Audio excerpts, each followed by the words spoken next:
မင်္ဂလာပါခင်ဗျာနေ့စဉ်ဘဝမှာ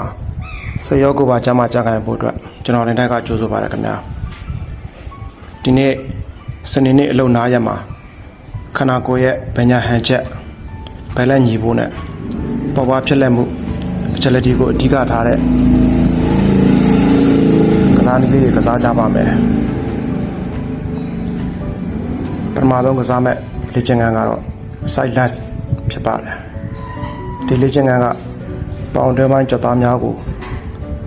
ပုံမဆန်းထုတ်နိုင်ရန်နဲ့ဟန်ချက်ထိန်းနိုင်ဖို့ရည်ရွယ်ပါတယ်ရှေ့ကိုပဲသွားနေလို့မရပါဘူးဘေးဘက်တွေကိုလည်းမျှတအောင်လေ့ကျင့်ရမှာဖြစ်ပါတယ်ခြေထောက်ကိုဘေးတစ်ဖက်စီကိုခက်ကြကြလှမ်းလိုက်ပါထိုင်ချလိုက်တဲ့ဘက်က